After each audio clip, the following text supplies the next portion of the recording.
Around the world right now, we've seen deforestation rates growing in South America and in Africa, but actually in Indonesia, over the past 5 years, we've seen a steady decline in overall rates of deforestation. And there's many reasons for that, but our campaigns are definitely a contributing factor.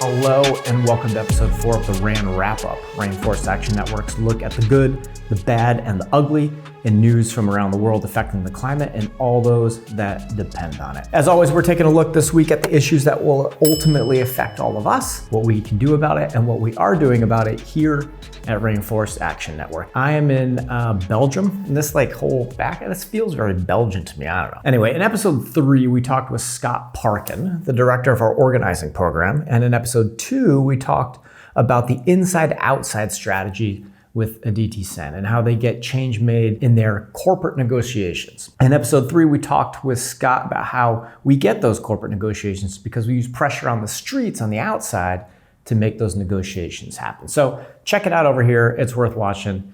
It's a good interview. We've also been mentioning on here a lot about the Climate Week in New York City. That has finally arrived, and we have been seeing some really cool marches, some cool protests, some direct action, civil disobedience, and a whole lot more. And in episode 5, we will recap some of those highlights. So there's a couple spoilers for you.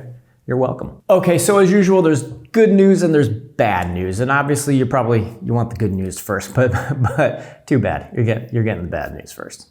Oil Change International just put out a new report about what countries are the most responsible for all the new oil and gas extraction projects from 2023 to 2050. And of all the projects planned, over half of all of them are just from 5 countries in the global north. We're talking the United Kingdom, Norway, Australia, Canada, and of course, the United States. So thanks a lot.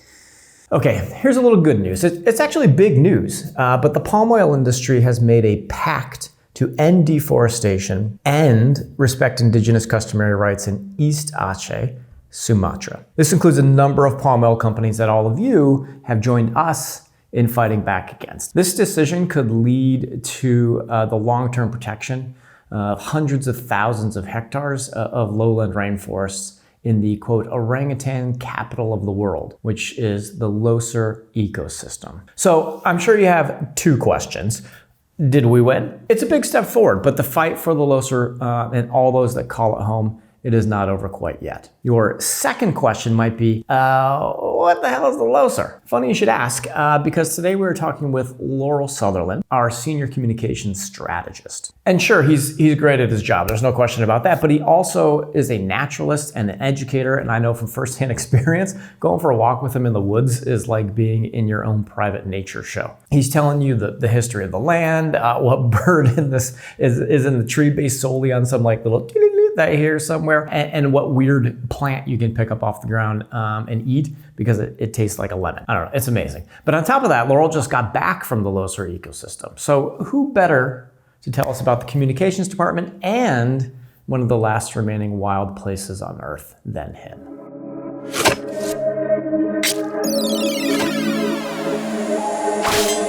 All right, we're joined by Laurel Sutherlin. Very exciting to have you here.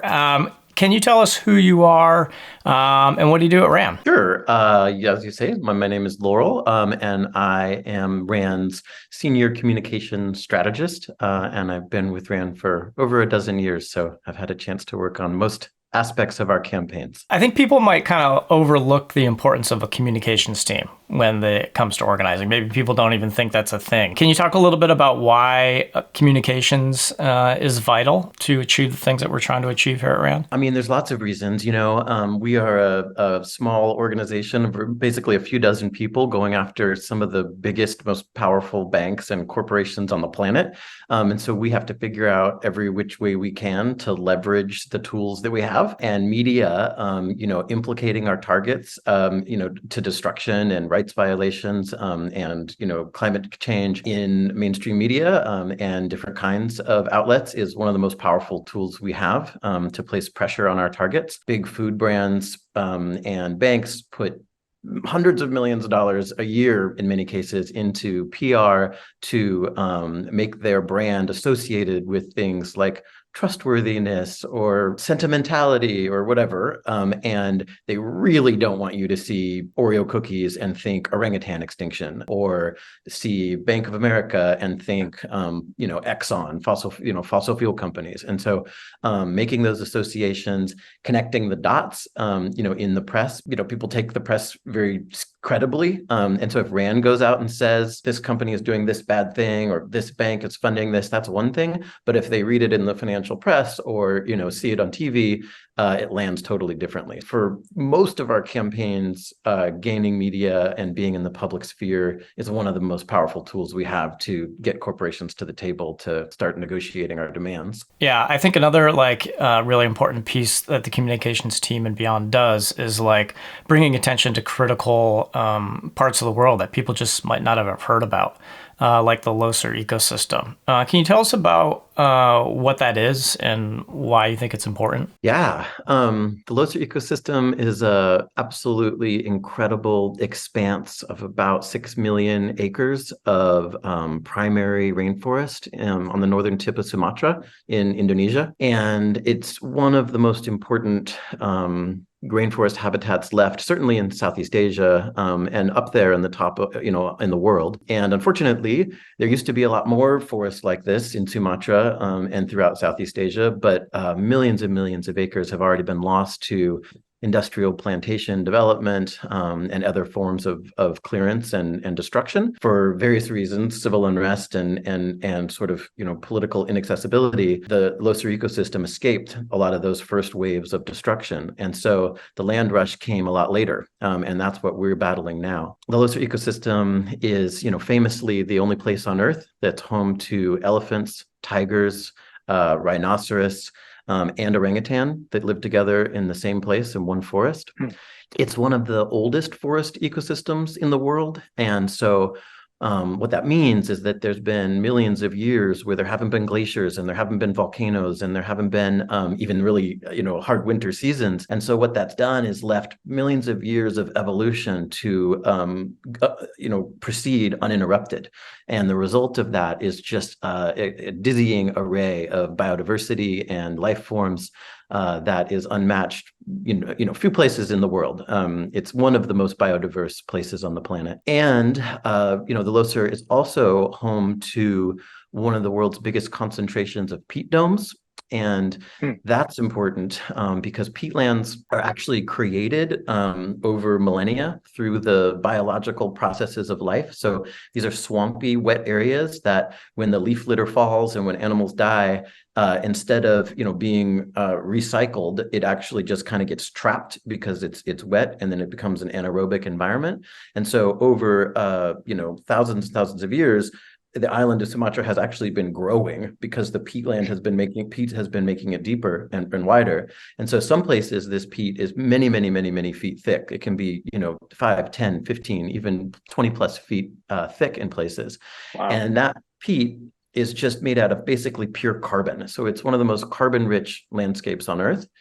And so left alone, it's one of the best natural areas for carbon sequestration that exists on the surface of the planet. But in turn, the opposite of that is that when they dig canals and lower the water table in order to prepare it for industrial development, then they use fire to clear it. And the peat burns, and it just burns down and down and down. And the kind of fires that burn in peatlands, can last for months and months and months, and they go deep underground, and it just becomes a carbon bomb that releases catastrophic quantities of climate emissions into the atmosphere. And so it's one of the most important from a climate lens. It's a globally important landscape to preserve. And then lastly, and certainly not least, there are millions of people in Sumatra who depend on the ecosystem services to be dry about it, but the fresh water and the forest products, all of the other natural assets that are sustainably given by a healthy forest ecosystem and which are taken away from communities when that that forest is removed and turned into an industrial landscape. So what is RAN doing? What's RAN doing to help preserve the Leuser? RAN has been now focusing on the Leuser ecosystem for over a decade. And one major thing that we started with is just really wanting to put the Leuser ecosystem on the map in the global consciousness, because most people have never heard of it. And we really want people have heard of the Great Barrier Reef in Australia. They've heard of the Grand Canyon. They've heard of places like the Amazon that, even if they don't think they're ever going to see personally, they know that place is important and needs to be preserved. And so we've been looking to elevate the profile of the Leuser ecosystem so that it has that kind of political cachet and that corporations don't want to be associated with destroying it. In addition, like one of the main drivers of destruction in the Leuser ecosystem is palm oil. There are millions of acres of plantations where just these, straight lines of palm trees stretch to the horizon and beyond. There has still been a lot of forest falling. And so we do, at this point, some pretty sophisticated field investigations where we send undercover teams out into these remote areas in Sumatra to document fresh destruction for palm oil expansion in the Leuser ecosystem. And then we connect the dots. So we literally follow the supply chain, track trucks from the point of destruction to the mill, and then to the refinery, and then to the ship that the oil gets loaded onto, and then eventually all the way to the big brands that we target, like PepsiCo and Nestle and Mondelez, that are making the household products and cleaning products and cookies and soaps that people are buying in grocery stores around the world. And so by doing that, we've really been able to name names through direct exposure, through media coverage, and through grassroots people power organizing, and implicate these big global brands in the destruction happening on the other side of the planet. And we've seen around the world right now, we've seen deforestation rates growing in South America and in Africa. But actually in Indonesia, over the past 5 years, we've seen a steady decline in overall rates of deforestation. And there's many reasons for that, but our campaigns are definitely a contributing factor.